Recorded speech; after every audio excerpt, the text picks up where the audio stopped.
Dans The Surfer, film disponible sur Paramount+, Nicolas Cage plonge littéralement dans la folie. Le tout sous un soleil australien brûlant, il nous livre une performance topissime.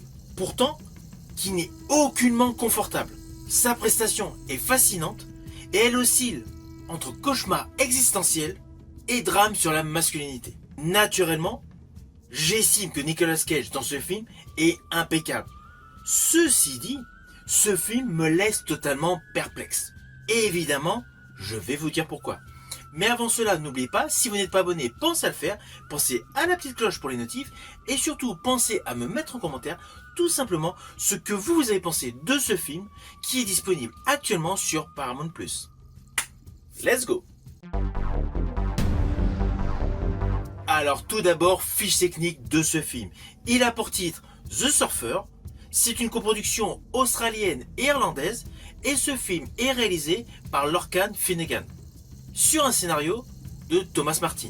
Le film dure approximativement 1h30, il est rattaché au registre du thriller, et le film est principalement porté par l'acteur Nicolas Cage.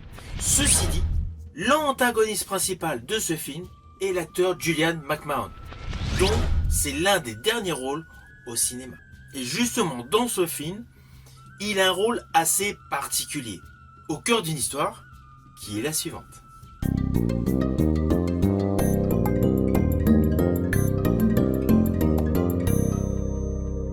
Alors dans ce film, la grosse particularité est tout simplement le premier rôle interprété par Nicolas Cage. Celui-ci n'a pas de nom. Son personnage, durant tout le film, on ne sait absolument pas comment il s'appelle. Et justement, en ouverture de film, son personnage discute avec son fils. Il s'apprête à aller faire du surf sur une plage où jadis le personnage interprété par Nicolas Cage a vécu son enfance.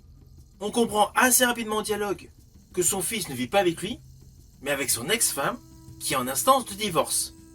En fait, le personnage de Nicolas Cage veut tout simplement recoller les morceaux concernant son couple en achetant une vieille maison qui a appartenu à son grand-père sur ce littoral australien. Donc il a tout un côté rêveur sur une chose qui ne peut pas du tout aboutir, car on comprend assez rapidement que son ex-femme a tout simplement refait sa vie, elle est même enceinte. Mais malgré tout, celui-ci croit en des chimères. Il veut aller sur cette plage, faire du surf, et il se retrouve face à une tribu de surfeurs totalement hostiles, qui lui interdisent l'accès à la mer. Tribu dirigée par une main de fer par l'acteur Julian McMahon. Voilà. Ne vous inquiétez pas, je n'irai pas plus loin sur les lignes scénaristiques de ce film, car comme d'habitude, je ne veux pas du tout vous spoiler. Mais sachez voilà, que l'histoire est extrêmement simpliste. Le film a d'ailleurs un petit défaut selon moi, c'est malgré sa courte durée, il y a pas mal de temps mort. Mais bon, cela va avec la progression psychologique du personnage interprété par Nicolas Cage.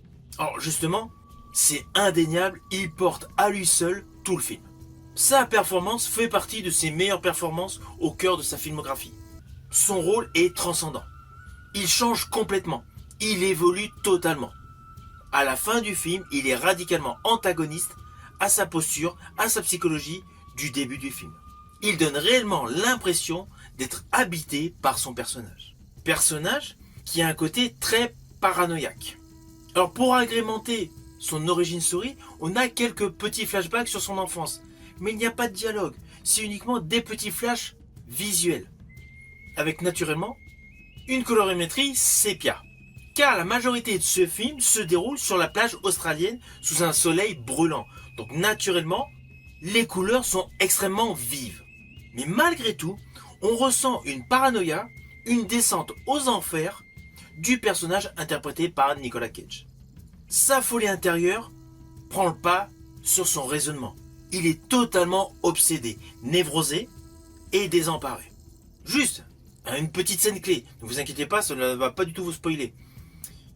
Par un concours de circonstances, il a dû se séparer de sa montre. Une montre qui datait de son père ou de son grand-père. Le visage qu'il exprime, lorsqu'il s'aperçoit que le monsieur, le jeune, qui avait pris donc sa montre, n'est plus là, est totalement réel. Son regard nous donne vraiment l'impression qu'il est totalement désemparé de ne plus retrouver le jeune homme. C'est ça la vraie qualité d'un acteur. Et là, Nicolas Cage le fait, mais de manière topissime. C'est selon moi d'ailleurs la grosse plus-value de ce film. Car honnêtement, en ce qui me concerne, je préfère les films thriller, mais polars, avec Nicolas Cage, ou ces films d'SF. Ce film, honnêtement, on le voit une seule fois, cela suffit. Mais ce qui m'a tenu en haleine jusqu'à la fin, c'est essentiellement le jeu d'acteur de Nicolas Cage. Il est bon. Alors oui, l'ambiance est réussie, l'esthétique est totalement oppressant. Il y a même un petit côté halluciné, où il y a une véritable alchimie entre la lumière du soleil, la chaleur, l'angoisse et beaucoup d'éléments qui deviennent diaboliques. Car la tribu, vue d'extérieur par le biais de jumelles, on a réellement l'impression qu'il s'agit d'une secte satanique. Or, ce n'est pas du tout le cas. Mais c'est vraiment l'ambiance, le jeu des zooms, des travelling, qui accentue cet effet. Surtout qu'il y a une réelle opposition entre la beauté paradisiaque de cette plage australienne et la brutalité des membres de cette tribu de surfeurs. Par ailleurs, sous couvert d'affrontements uniquement à la base de territoire, il y a de vrais thèmes qui se dégagent dans ce film, comme les choses qui peuvent nous rendre toxiques dans la vie, les obsessions, la territorialité, la masculinité. Tout ceci est mis en avant. Et en opposition, le côté du personnage interprété par Nicolas Cage qui veut tout simplement retourner en enfance. Pourquoi, me direz-vous? C'est simple. Il a gâché sa vie. Sa vie sentimentale, sa vie familiale est un pur échec. C'est pour cela qu'il veut faire un retour aux sources. Repenser au bon moment de sa vie. Mais manque de chance, il se retrouve face au personnage interprété par Joel McMahon, qui est un adepte du territoire, du bonhomme à l'ancienne, l'homme qui ne fait aucun compromis. De ce fait, cela produit des moments de folie, des séquences surréalistes, comme l'histoire du marquage au fer, au cœur d'une distorsion d'image.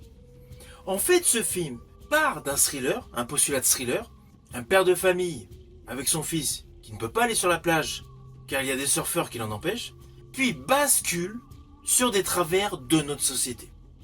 Alors c'est intéressant, mais du coup, il y a toute une partie du scénario qui devient floue. Et je pense même que certains spectateurs vont décrocher. C'est pour cela que je vous invite tout de même à découvrir ce film, mais essentiellement pour le jeu d'acteur de Nicolas Cage.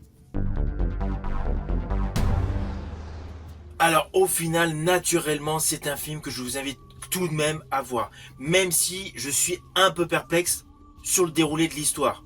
Au début, je m'attendais à un bon thriller, et en fait, on part vers autre chose. À cela s'ajoute le final, qui a un petit côté quand même décevant. C'est pour cela que je suis perplexe. Mais cela n'empêche pas que l'atout majeur de ce film est tout simplement la prestation de Nicolas Cage. Ce film est donc disponible actuellement sur Paramount+. N'hésitez surtout pas à me mettre en commentaire tout simplement ce que vous pensez de ce film. Je vous dis à bientôt pour une prochaine vidéo.